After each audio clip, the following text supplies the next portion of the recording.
I will often hire more for their personality and how they approach problems rather than their current skill set. I'm looking for someone usually that's curious, that wants to learn, that's going to try something and not be afraid to fail, that's willing to ask questions. We are looking for someone with curiosity, with drive, someone that's going to be happy and able to work in a fast moving environment. I'm always open to feedback because otherwise you can't learn. If no one tells you what you did wrong or how it didn't work, there's no way you can learn from it. Not everything is going to go right. Even for me, don't get me wrong, I make mistakes. We all make mistakes, but we have to be able to take that feedback on board and learn from those mistakes.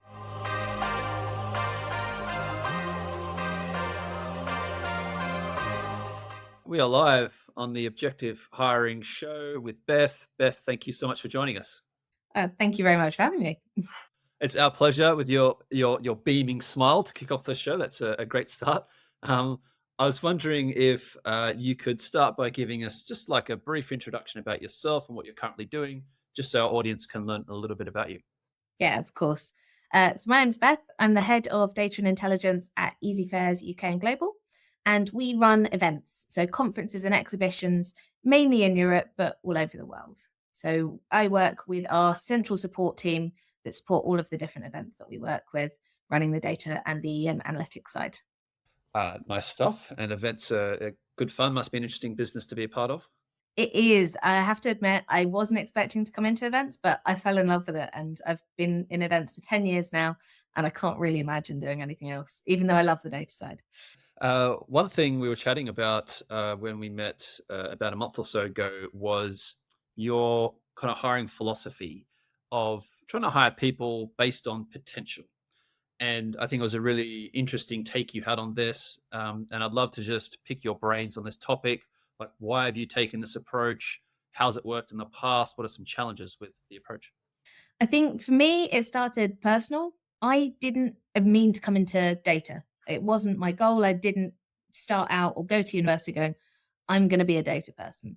I naturally found my way there doing lots of different things.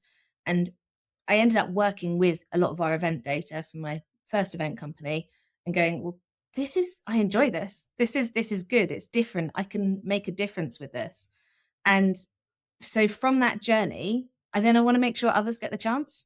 That's not to say I won't hire someone that has said, I want to do data. This is what I'm focused on. I want to do analytics.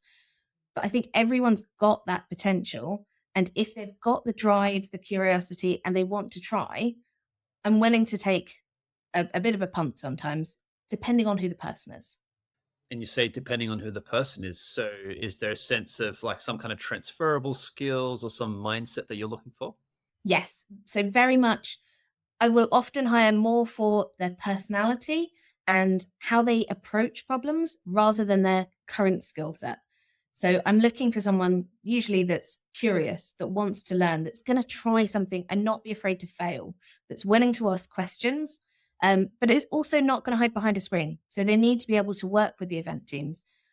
A lot of people that are, say, naturally inclined to go into data tend to hide. And it's my first team very much hid behind their screens. And while you can get statistics out of that, you miss the understanding of what they mean. You don't get the context and you don't actually see how they fit into a wider business. So you can get actually a lot more out of that interaction with people than just looking at numbers. So I'm looking for that as well as the ability to learn. It's so interesting if I think to the way now analytics is formally taught in degrees and boot camps. I feel like various things you just mentioned as being really essential are probably not taught or mentioned at all.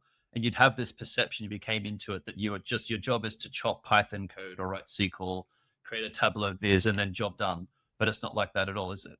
And don't get me wrong, you can get some very, very good data people that's what their focus is and that's what their aim is.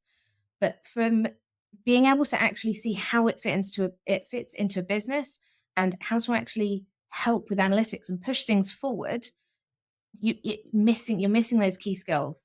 If you are just going to look at code, you can do your job, but it will make it much more difficult to progress because you don't know where to try and make things better. Is there almost then a mindset shift that might need to occur if you probably shouldn't be thinking of the output of your job as like code written or dashboards created or reports written or whatever? It's got to be something closer to a tangible business metric? Tangible business metrics, but storytelling is the main thing. And I know people talk about storytelling in data all the time, and I know it gets very, very wishy washy. But the basic of that is being able to translate numbers to mean something to a person. And if you don't know who that person is, what their role is, and what they want out of their role or their business, you can't do that translation. You don't understand what's important to them, what actually makes the difference to them. It's not always about revenue. Revenue is certainly a part of it, but that's not always the key metric that we should be looking at. And so there's an element of like psychology, almost an element of having empathy for your audience and really knowing who they are and what motivates them, what KPIs they have that might not necessarily be the business ones as well. Definitely. You've just hit the nail on the head of what motivates them. So that is what you need to get out of your audience in order to present anything in the right way. And that goes from whether you are an entry level data person to someone that's a head of data or a marketing director, whatever level that you are and you're dealing with it. You have to know what motivates someone in order to give them what they want and in order to persuade them to work with you. So I think that's one of the key skills in data that, yeah, it's not generally taught at university, but there are other places in life that you can learn. And how do you then set up your hiring process to try to evaluate some of these things? So for me, it's we don't narrow it too much at the start.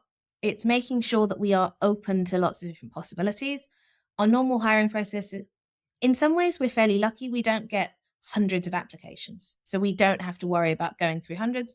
We get usually in the range of 30 to 50, which means it's a lot more manageable for an actual person to look at. So we don't currently have, we have online tools that collates CVs and hiring letters, things like that. But there's no AI process involved. There isn't anything that automatically whittles them down. So we do have a hiring manager that will look through those. But when I go through with her what my priorities are and what I want from someone, I'm not saying I want someone that's got a degree in XYZ. I am more likely to say, okay, I'm open to someone that's got a degree, but I'm also open to anyone that's worked in an office for a year. So that range of experience, you don't have to get it just from a degree. You can get it from on the job experience, etc. So I think that's the first step is not narrowing your funnel too much at the start, being open to possibility.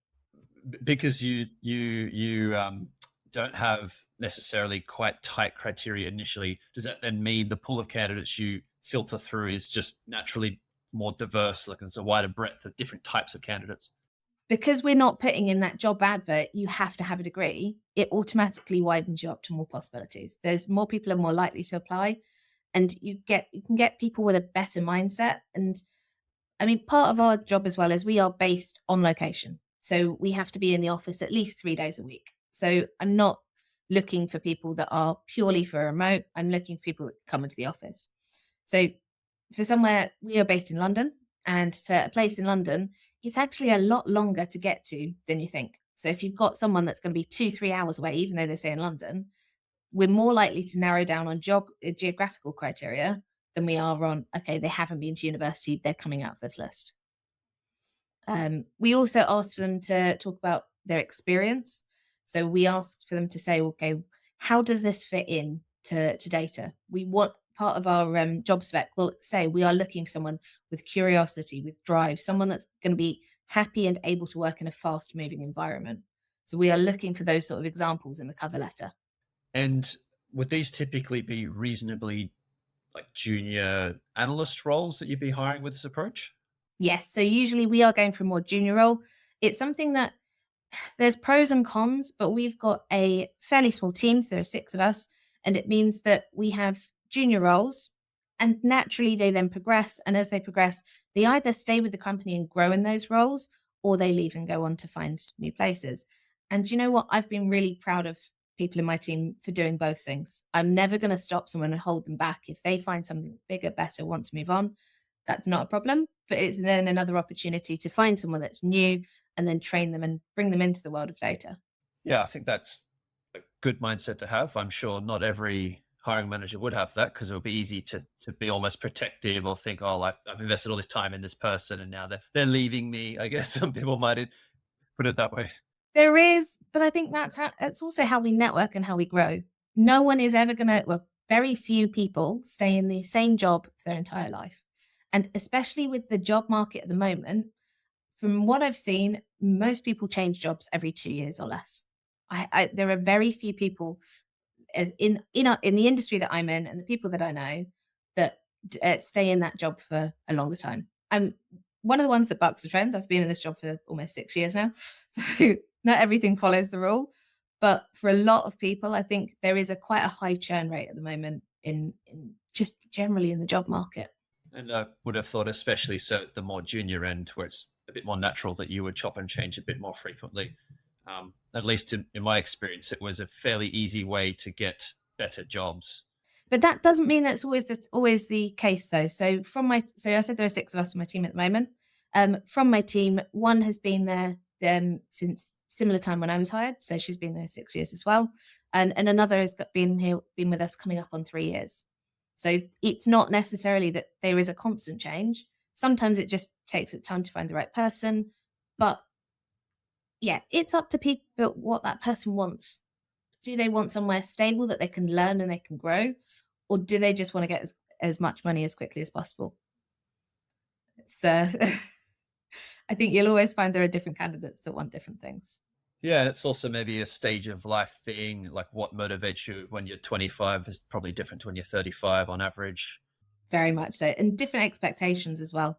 And yeah, it's a good shout to bring up the geography thing as maybe being a more relevant filtering factor than a degree, because yeah, similar kind of vibe. Sydney and London are similar in that sense that it's just so geographically dispersed and the traffic is so terrible and our public transport, I guarantee, is worse than London. So if you live in like Manly and your job's in Sutherland, which is in the south, like you might say, oh yeah, I'll just do the commute. I'll just get on 3 freeways and 3 tolls every day, 1.5 hours each way. But you won't. After a month, you will be losing the will to live, I think. I mean, yeah, there's we've got one on our team does travel about an hour and a half each way each day, so that's the longer end of travel. But anything more than that, you're spending so much time at work anyway that you're not going to end up enjoying your job, and you will end up resenting it. Can almost guarantee it. I feel like it's the sort of thing that, yeah, if a junior candidate told me, oh, it's fine, I'll just do the 4 hour commute every day, I'd be less likely to take their word for it than if someone who'd been doing it for years, similar to fully remote, actually. Like if you've done fully remote for 5 years successfully, you go, yeah, okay, they can do it. If they've never done remote in their lives, like, yeah, it's fine. I'll just work at 3 a.m. in the other side of the world for your business in Australia. Yeah, yeah, I don't think you will.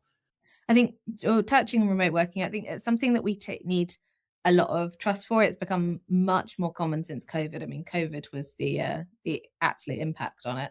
Um, but so we do it gradually. So for their first month, we train in house, so it's fully in the office, and that means that I'm fully in the office as well. So they're not just left alone in the office. There's always someone in there with them. If I can't make it, I'll make sure one of the team can, so that we're building that teamwork as well. It's not just you're on your own. Um, and then after their first month, they can start working from home 1 day a week. And then after they've passed probation, which is 3 months, then they can start working from home 2 days a week. So it kind of builds up to it, and it helps give that structure and develop the teamwork alongside it. Yeah, and I say this as someone who's been working remotely for 6 years, it's very hard to replicate an in person meeting. No matter how much technology you have, there's always just something that's just slightly missing. And it's just always easier to have them there and just grab them for a coffee, have a lunch, even just, yeah, the banter and the whatnot is as valuable as the work stuff. Just generally training and just showing 3 different systems. And oh, I've just got an odd question. It's much easier to ask over a desk than it is to go, can I just call you on Teams to go through this question and have that every 5 minutes? It's much you can get a much better rapport in person. Yeah, it just breaks down that barrier. Yeah, I think, yeah, for most people, even the only thing I was thinking of was maybe you'd get like extreme introverts who would rather probably send you a Slack message than speak to you face to face. But it sounds like in your evaluation criteria, you're looking for people who want to go out and speak to the business anyway. So I can't imagine you're hiring them. Well, it doesn't mean that I don't want introverts. I mean, if I look at Myers Briggs scale as well, I actually go very far on the introverted side. But it's something that I have learned to deal with as I've progressed through work is you can't shut yourself away and hide behind a screen. It doesn't matter if you're introverted or extroverted. That's yes, that's how you draw your energy, but you still need to be able to deal with people. If you actually want to progress and not even just progress, but be able to be good at your job and be able to explain what you do and why you're doing it, you have to be able to talk to people. No one is going to look at a set of data and go, oh, right, I'm going to do anything you say. You have to be able to take them through what that data means and why they need to understand it. Why is it important? A number on a board means nothing. And for these, if I just think back to when I was starting in analytics,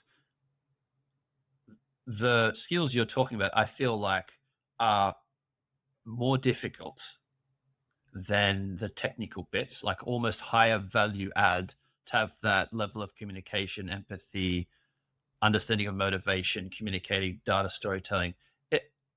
How often do the candidates who are junior that you're hiring have that? Is it just that you can see the glimpse of they could have that? It's potential. I'm not expecting it to be fully fledged, not at all, especially for a junior candidate. Technical skills I can teach. And do you know what YouTube can teach? There are so many different videos on Excel, even coding analytics, SQL. There are so many online things that people can learn. And yeah, we've got a full team. They will teach each other generally as well.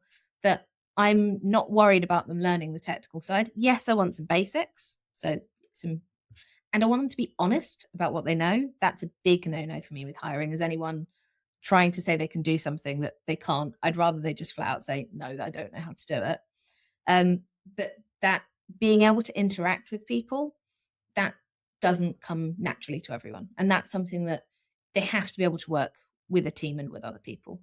So it's one of the things that I'll do is when I have people here for interview, this interview process is we have an online interview to start off with, just with our hiring manager, so just so she can go over the basics.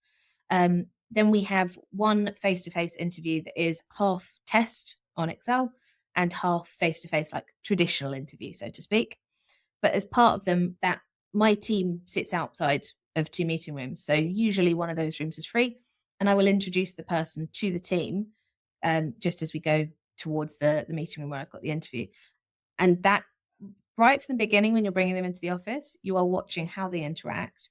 Don't be wrong, I'm expecting them to be nervous. They're at an interview, especially if they're junior, especially if they're new or low level or just come out of university. I'm expecting nervousness, but I am expecting them to at least say hello and interact. If someone shuts off and doesn't say anything, that's a big warning sign for me that they're not going to be able to cope with what I need from them in the role. Yeah, and that's completely fair enough because all you've got to go on in any hiring process is really the data that you have, the CV, a test score, an interview score. I personally feel like this is one of the kind of core flaws of hiring in general is you've got such a small sample size of data. You've got maybe 4 hours with the candidate tops, and that's a reasonably lengthy process. So you've got to extrapolate from that as best you can. But there must be, if I think back, so many candidates who just crumble in the hiring process. It's just too nerve-wracking to deal with. So many people they don't know, they clam up, they just can't do it. But given enough time to warm up, probably we would have seen the best of them. Well, I mean, we tried. There are always going to be cases where they're too nervous and it just goes wrong. And as much as I feel for someone, you can only base your whether you hire them, you can only base on what you see. That's all we can do. So I try and give them the most opportunity. I mean, I'm quite an open, friendly person. I will try and be welcoming. I try and give them that opportunity that they can relax a bit with me. I'm not one that's going to dress up in a suit, sit there very sternly and go, okay, let's go through this list of questions. That's not me. I'm a bit more open. I'm a bit more relaxed. And I hope that tries to make them more relaxed as well, whoever they may be. It's not perfect, but it's the best that we can. I mean, I say we do a test, so an Excel test that's about half an hour. It's not a traditional test. It's not you click through a thing with yes, no, or any buttons. I give them a sample set of data and I ask them to do specific things with it. So I'm talking a pivot table. I'm talking a VLOOKUP, just some simple filtering and counting and a distinct. So nothing really complicated, But I'm also not expecting them to know how to do everything within that list. So the part of the conversation is do what you can. They have access to the internet, so you can look it up and see if you can figure out how to do it. Or I sit just outside this room. If you need help with something, come and talk to me. Come and let me know where you're up to if you need any help with. You've got half an hour. Let's see how far you go. And actually, I am not going to score someone down for coming outside and talking to me and going, I'm really stuck with this. Can you help me just figure this bit out? And then carrying on. That will actually, I will appreciate that a lot more than getting there and someone's done nothing, or they've got a few little bits, or it's all completely wrong. Even then, I will talk them through of, okay, so how did you get to this? What was your thinking to get this far? Again, if the numbers aren't perfect, that's not the end of the world. As long as I can see they're working in the right way and they're trying, that means a lot more than, okay, all of these numbers are perfect. Don't get me wrong, if someone's got it all perfect, that's going to go a long way towards it as well. But I appreciate it's a test that is designed to see how far they get. I am not expecting someone new to data to do all of it within half an hour. If someone's advanced, yes, absolutely, it's doable, but I'm not expecting it to be all done from someone that's new. It's just to see how far they get, what they can do, and it's testing a little bit of their word as well, because I get a lot of people that say, oh yes, of course I can deal with Excel, but then don't know how to do just simple formula, even put a filter on and see how many they filters to. And a little bit of it is logic as well.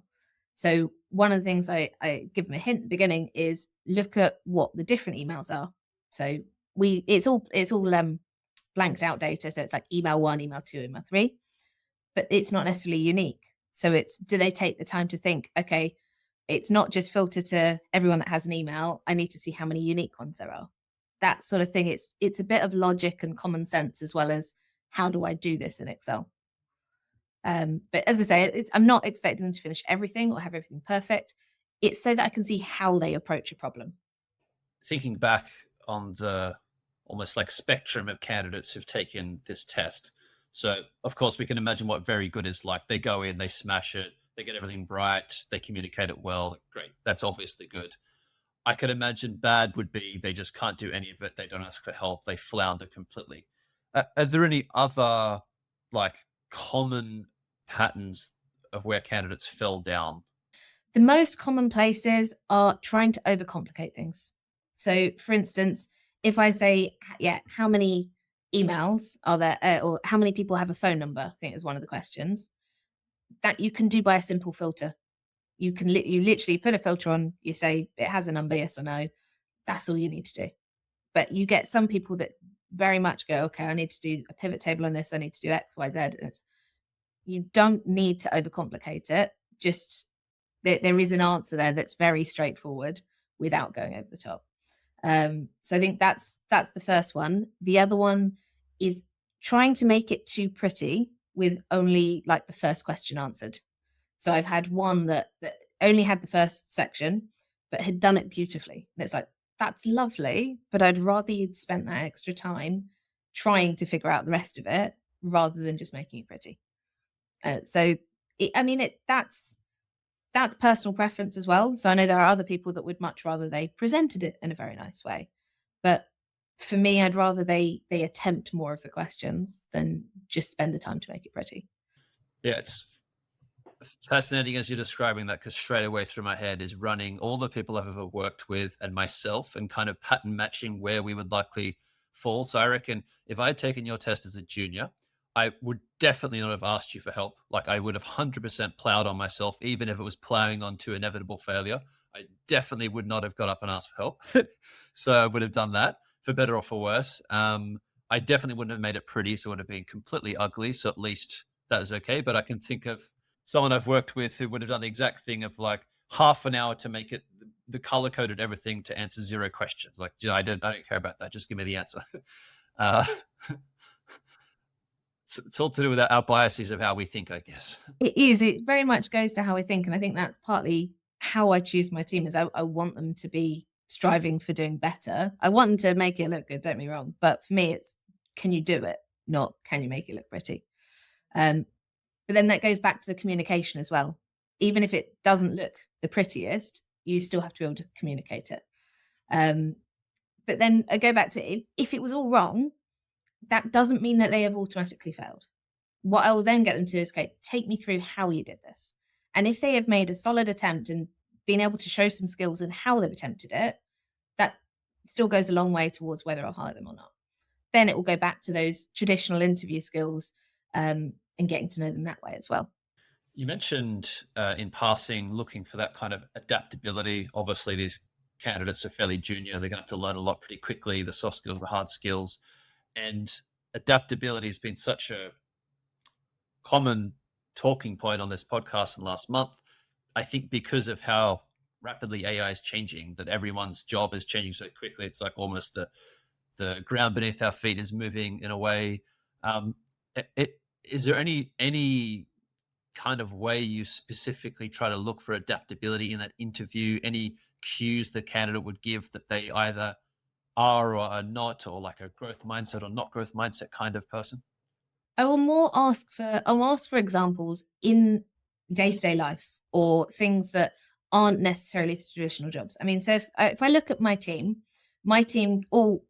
almost all come from non-traditional data backgrounds. I've got one that did finance and business analytics at university. It's more the traditional one. Another one that did sport management. I've got one that comes from a politics background. One that was a botanist, so very much with botany and plants. And the last member of my team was a hairdresser. So actually, the skills that they have, they can very much come from a day-to-day life. They don't have to come from a traditional job. And so, yeah, those person skills, that interaction, that can come from anywhere. And even like learning data. So you do not have to have traditionally learned data. The botanist on my team, she worked data entry when I was hiring her. That's what she was doing at that point. So she had familiarity with data. That's something that she was really keen on, really wanted to dive into, but she hadn't had the chance yet. So for me, it's looking for those people that are going to have the drive and the want to learn, and then giving them that opportunity. There's very much a mindset that the people either they've got a drive and they want to learn, or they want to be appreciated for the skills they have. And don't get me wrong, that can be absolutely fine, depending on your role. But with the industry that I work in, events, we are very fast moving. We are always changing. And I'm going to need someone that's got the drive to want to learn and do something and change. If it's great to have the skills that you've got, but at this moment in time, everything is changing. You cannot stagnate. If you stagnate, you are going to be 3 years behind in no time because it's changing so quickly. So to have that drive and the will and the want to learn and the curiosity that you're going to go out and find out about something rather than wait to be told to look into it, that goes a long way. Absolutely. And something we all have to remember, even as we, as I get a little bit older, you've got to keep plugging away. I have been literally plugging away recently because I bought an electric guitar and I've never played an instrument in my life. So it's been very humbling just to get back to ground zero on a skill where you have no idea what you're doing, can barely pick the thing up. And it's like, this is so humbling. I am so terrible. And you've got to just embrace the suck, I guess. Completely. I mean, I will be nerd out a little bit here, but I play Dungeons and Dragons. So I learnt to Dungeon Master. So to actually run the games myself. So again, it was something very different that I was learning to do, but it's been great fun.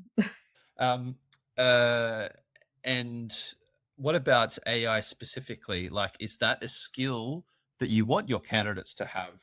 Is that part of the evaluation process? Are you discussing that in the interview? At the moment, I'm kind of ambivalent. It's changing so quickly that I think even if you don't have the skills, you're going to have to learn, but there's a lot of opportunity to learn. So I'm not worried about them already knowing. There's a lot of scope at the moment.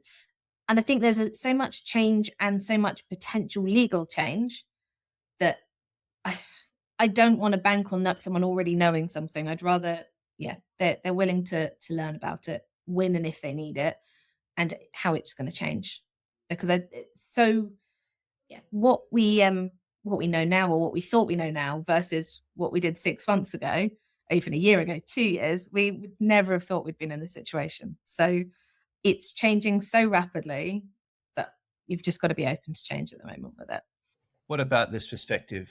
Like I would think now, if I were hiring a software engineer or an analyst, and I asked them, "Oh, like, what do you use ChatGPT for?" and they said, "I've never used it," I'd be alarmed. Um, so, I wouldn't expect them to maybe know every detail, but some openness to it, I feel like, would be important. That is absolutely fair. And yes, no, you're completely right. I mean, yeah, it's kind of I think it almost goes without saying. So I don't think about saying it. But yes, I would expect them to have familiarity with it, know what it is, know how to use at least the basics like ChatGPT. And basic things like for a CV, I will expect them to have checked it. If anything comes through with spelling mistakes, that's a flat no.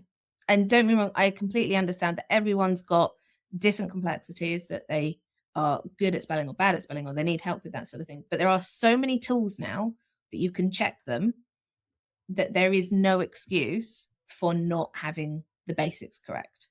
So things like your covering letter, your CV, just looking not pretty, but I think of the best way to say this, but reasonable. So I have seen CVs that are in 5 different fonts and colors and here, there, and everywhere. And that is an immediate no. Because if someone can't take the time to frame themselves in a presentable way, they're going to really struggle framing data in that way as well. So just that basics of having it in the right way. And that goes to, looking at it, but also there's so much we can check now with AI, ChatGPT. They're a free version, so it doesn't have to cost you anything. That I don't think there's a lot of excuse for skimping on those basics. I agree completely. The only other angle I would present would be a lot of people are talking about being inundated with CVs that are all looking increasingly like each other because they've been optimized with the same model against the same GD. And so then some candidates are really looking for a way to stand out. Not that I recommend standing out by using 5 different fonts or 8 different colors. That's just my brain is exploding even thinking about it. Maybe there's a better way to stand out. There are definitely better ways to stand out. I mean, just try a non-traditional format. So a lot of the CVs you read from top to bottom with big block of text there, go down big block of text, have a non-traditional format, go for text boxes, have a like shaded picture that shows in the background that's linked to something that you do with work. It not necessarily a picture of yourself. I know there's a lot of conversation about whether you should and shouldn't have photos. I'm not going to get into that one. But make it stand out with, you can have subtle differences. But yeah, the way you lay things out. Do you know what? If you wanted to really get my attention, lay it out in a spider diagram. Do something completely different with how you lay it out and how you get that information through. You don't have to do that standard, okay, this is my name, this is my address, these are my qualifications, this is what I do. You can put different things in there and more interesting pieces. And also tell me something about yourself. So not just about, okay, this is where I went to university, this is what job I do, and this is the 3 tasks that I do in my job. So those tasks that you do in a job, relate it. How is that useful for data? So how does it actually affect the role that you're applying for? Then tell me something about yourself. Yeah, you're learning guitar in my free time. I work with children. I volunteer. I like to, I don't know, go dancing. Just tell me something that's you, because that little personal bit will start to introduce you as a person, not you as this robot that's going to work for someone. Devil's advocate to this might be so I can think of a particular example of my own hiring. So I remember trying to hire a product analyst for a role in the last company I worked at. I vividly remember looking down at their hobby section and seeing that they were a semi-professional footballer in Brazil. I have a very strong bias towards Brazilians because of football and everything. And we had a gun indoor soccer team at our local uni where we just kept losing the grand final by like a goal each semester. And we needed one more player to get us across the line. I saw this guy's CV. As soon as I saw it, I stood up, said to my colleagues, "Oh, look at Guillermo, or whatever his name was. Like, oh, let's bring this guy for an interview." I swear to God, he got an interview, at least partly because he was apparently good at football. Now, I didn't ask him to start doing juggling in the office. I asked him to do some A/B testing, experimentation, and in the end, we offered the role to someone else. I feel like sanity and meritocracy did prevail, but he definitely got an interview, at least partly based on his football ability, which I feel is slightly unfair on the other 600 candidates who had nothing to do with football. It probably is, but he wrote something that stood out. So he wrote something about himself that stood out and made your eye go, okay, hang on, that's a bit different. So then it's looking at you and go, okay, what's unique? And it can be something to do with work. It can be something completely separately. I mean, yeah, my thing, I run brownies. So I'm a district commissioner for Girl Guiding in Putney, and I run a brownie unit on a Monday night. It's something completely different. What's brownies? Sorry. So brownies is 7 to 10-year-old girls. It's a girls, scouting. Yeah. Essentially Girl Scouts, but it's labeled differently in the UK. Girl Guiding. So so I run a group every Monday, and that's what I do with my time. But that is something that is a bit different. And actually, most people will look at that and go, well, that means that you interact with people on a weekly basis. I can run a group, so I've got the management skills, and actually I can corral a group of 20 children. So that will automatically give you some outside skills and ideas of what I'm like in real life, because that's not just I do this on my computer and I do this and I do this. That's some real life interaction of actually what you do. So that, and no, you're not going to put paragraphs on it. You're going to have like 3 or 4 lines. So you've got to keep it sweet, but just to give some context and who you are as a person, that can go a long way to making you stand out. And then you've got your cover letter as well to bring that to life. So if you've got any core things that you want to bring up, that you want to pull out, that goes, okay, this, for me, this is why I suit this job. This is what I do that makes me the person for this role. You've also got your cover letter. And they can be very, very standard with AI now. So yes, get AI to help. But if you get AI to write it, it's going to look at it the same as everyone else's. So it's not going to stand out. What would you think of, I don't know if you've ever used the Loom product, like it's a way to create little videos in the browser. Would you ever accept like almost like a video cover letter? Like, hey, I created this little video for you to explain why I wanted the job, like a 30-second pitch or something. Do you know what? No one is, we haven't had that yet, but I wouldn't be opposed to it. That wouldn't put me off. I think, yeah, if they've got the confidence to do something like that, yeah, no, that wouldn't put me off at all. I'm not sure how that would come in through our system, but well, you can include like a hyperlink, so it might just be the text in the cover letter almost. Yeah. Yeah, that wouldn't be a bad thing at all. Don't get me wrong, you've got to be able to communicate in the written format too, but then that you can test at interview too, so not a problem. I think if someone's going to try something innovative and different, that's probably going to interest me more than if someone's put in a load of plot points and said to ChatGPT, please write this for me. Because 9 out of 10, if they're all run through ChatGPT, they're all going to come out with the same format and in the same structure. So it's not going to catch an eye. It's not going to stand out. No, it's going to have the polar opposite effect. You're just going to fall into the sea of noise with the hundreds or thousands of other candidates applying for all these open roles. Which doesn't mean you can't get it to help you. You can absolutely get a tool like that to help you write it, but then take the time, go through it and make it different. Yeah, it's like using the tool in the right way. It's not like a brute force blunt object where it's do everything for me and I'll just do nothing and expect magic to happen. And with any sort of AI tool, you always have to check it in person yourself anyway, because they can spew out some weird and wonderful things, which can also be quite funny, but I mean, you are not going to get the job. Yes, that's a more accurate way of describing it. I can't believe that we've let the AI companies get away with the euphemism of hallucinations. Just call it what it is. Bullshit lies that you've made up crap. Hallucinations is such a sugar-coated way of putting it, I think. Yeah, what did you say? Spewing out some nonsense or something? There you go. It is. It's just, I mean, it's in a way it's good because you have to have that human element that checks it. So in a way, I suppose it means that no one's going to lose their jobs quite that yet until they fix that bit. Everything's going to need human supervision. But yeah, you can get some very weird and wonderful things with AI. You can. You've got to be careful. Uh, back to your hiring process. Uh, the what seems to me to be like the most potentially data-driven element of that process would be the test that's involved. Do you grade people and give them like a score by testing them per question? How do you think of? Yeah, it's even then there's not like a hard data numbers against them because people approach it in different ways. So what I will do with them is so we have the test first, and then part of that half an hour afterwards is to go through that test and then have the traditional interview questions. So part of that of going through it is okay for them to take me through it, and then I will actually go through and go, okay, well, this is how you could have made it work better.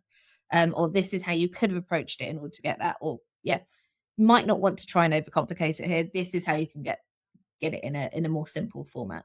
But I don't really go through and give them an exact grade. If anyone asks for feedback afterwards, I'm happy to have like a call to go through any feedback from it or write them some points in an email. I'm always open to feedback because otherwise you can't learn. If no one tells you what you did wrong or how it didn't work, there's no way you can learn from it. And it sounds like you're giving them feedback live in the moment anyway when you run through it with them. I think face to face for me is always going to be the best way at that point, especially when it's someone you've never met before. And I would have thought that's also an opportunity to gauge their receptiveness to feedback. Like, have you ever had a candidate who was like, "No, no, no, I'm right, you're wrong," or like you felt a tension in accepting the feedback?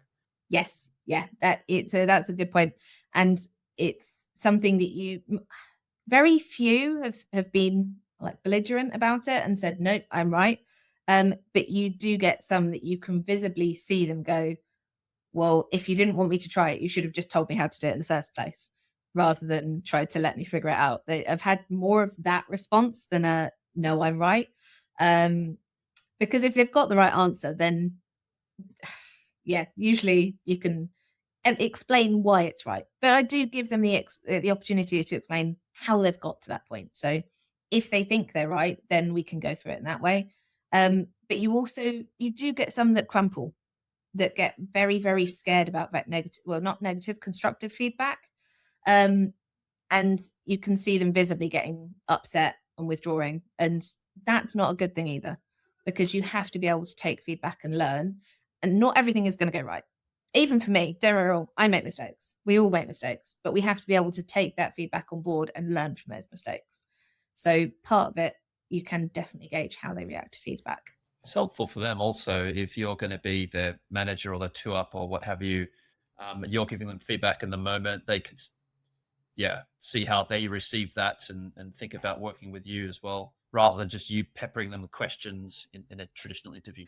Exactly. I mean, so one of I don't like the traditional interview questions because I just find you get a limited amount of honesty from a lot of people. It's really difficult to gauge how honest they are. I mean, one of my favorite ones though is to ask someone to say what someone else would think about them. So if I was out, had a coffee with your manager, your current manager or your favorite manager, what would they say about you? Or if I was in the pub with your mates and had a drink, what would they say about you? So rather than go, My mind is racing. what's your opinion of yourself? What would someone else say about you?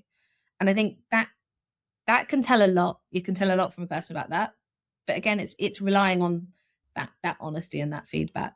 I mean, it depends where you work as well. Events is it's on the smaller side for world-wise, in the UK especially. So most people, you will know someone in almost every events company. So there will always be someone that you know that you can get the lowdown if they come from the events background. I mean, most people in my team have not ended up coming from the events background, but that's just where we've been a bit more open. You mentioned part of the challenge in interviewing is that it's almost like a bit too mechanical. People aren't necessarily being their authentic selves. I'd say on both sides of the table, like at its worst, it's almost like this robotic list of questions, pre-prepared answers. Thank you very much. And part of it is definitely the setting, and you kind of describe the vibe you try to set up where you're obviously a very friendly person and it must help people settle in and feel relaxed. Have you ever considered or have you ever tried like let's even get out of the office. Let's go to the cafe or a pub, or do a walking interview or something like that. I've thought about it. I mean, I do sometimes more for catch ups with my current team. So that definitely will get out of the office, go for a coffee or go to there's a park around the corner, that sort of thing. But when it's someone new, I don't know how they're going to react. And I'm much less likely to take someone out of this office environment when I don't know them, I don't know how they react. And if we're having that open conversation, I would rather have that in a controlled environment, at least to start off with. It's very different when you know someone. Um, but I mean, you can't tell it from the screen, but I'm quite a small person. I'm 5'2". So majority of the people I interview are bigger and bulkier and much taller than I am. So there's definitely an instinctive bit of me that goes, just no, I wouldn't feel comfortable doing that. Just from a I don't know this person sort of view. But then taking a bit longer to think about it, I just generally wouldn't feel comfortable with that as well, because from their point of view, so all of our offices and all of our meeting rooms have glass walls. So we've got doors, but they've all got glass walls. So there is nowhere in the office that you are totally alone with someone. So there is never going to be any sort of accusations of impropriety on any side. That there can't be, because it's the way we've done it. It's open plan. It's glass doors. Glass walls, and there's always that visibility there. I mean, I think that probably comes with me from working with children as well, as you don't put yourself in the situation where you are alone with someone, because you don't want to risk anything going wrong or appearing to have gone wrong from either side. And so having that as an interview setting with someone that I don't know, I wouldn't feel comfortable with that. That's interesting, yeah, perspective and angle that I hadn't really thought about. But yeah, I can see from your other experiences, it's a natural connection, isn't it? Yeah. So that's the cautious bit of it. The idea sounds good, but I think for me that's not something I'd be very comfortable doing. But maybe final interview or something. Maybe once you know them a bit or what have you. Maybe it's a little bit more relaxed. Maybe there's two interviewers, three of you in a park. Maybe it's a bit more chilled. Then it's a bit different if there are more of you, but also then it's like you don't want to gang up on someone. As soon as you bring in more than one person, so my manager Sam will sometimes come in to for the end of interviews as well. But you can see the change in someone as soon as you bring another person into that room. Doesn't matter how friendly they are, there's suddenly two against one, and people get a lot less comfy with that. They start to go, oh god, it's an interview, I need to be more formal with this. So generally, I found one-to-one interviews, you get a better rapport with someone. They don't feel as outnumbered. They feel a bit more relaxed with it. Yeah, and that's such a unappreciated fact, I think, because a lot of companies would, I guess, rightly talk up the benefit of having, oh, let's make sure we have a panel so we can get a diverse set of views on this candidate, which is fair enough. But I wouldn't want to have an interview with three or four people that I've never met before. Like, I'd be battling on all fronts. Who do I look at? Like, whose body language am I gauging? Who's asking the questions? You don't know these people. You don't know who the priority is. You don't know what essentially the pecking order is in that company. No matter how much you research beforehand, you don't know the internal politics. And you can't you're never going to be able to win with everyone. So if you've got one person you're interacting with and focusing on, it's a lot easier to go to get to know that person and what they want than it is to try and deal with four people at once. Or yeah, as soon as you go just even to two, there's definitely that change in atmosphere, I think. Yeah. Even if I think back to sales calls over the years, the difference between, like, yeah, just one person and you having a relaxed conversation versus, oh, now I'm on a Zoom call with like half of a company. It's like public speaking versus chatting to your mate. It's a very different vibe. Exactly. And for an interview, I want to get to know the person. I want them to be as relaxed as possible so that I get an honest feedback from them and a good understanding of who they are. Don't get me wrong, it's not always perfect. I've had good hires and I've had bad hires, and it doesn't always work, but that's what I lean towards. Yeah, we all want that kind of transparency and authenticity, and the closer we can get to the truth in hiring, I think the better off we are. Definitely. Beth, if you could ask our next guest one question, what question would that be? So I saw the question before, and I did have a think about this. I think I would ask, if you cast your mind back to 5 years ago, where did you think we would be at this point, and how is it different to what you thought it would be? Where we would be as like a world, or More in like a data perspective, especially with all the changes in AI, but also generally on a world basis. I mean, 5 years ago was pre-COVID, so we hadn't even thought about any of that sort of thing. But I know as I was thinking back to, okay, pre 2020, what did I think we would have done as a world by this point, both in data and technology? Where do you think we would have been? And then yeah, it's quite different. I should think so. Yes. Okay, that's a good one. Might be too big of a question, so feel free to change it. No, it's good. I really like it, and you've now got me thinking as well. But I will level that one at our next guest at some point next week, and see what they say. Um, Beth, it's been a relaxing, enjoyable, fruitful, insightful conversation today. Thank you so much for joining us and sharing all of your wisdom and smiley face with our audience. Excellent. Thank you very much. I've had fun, and it's been a good chat. Very interesting.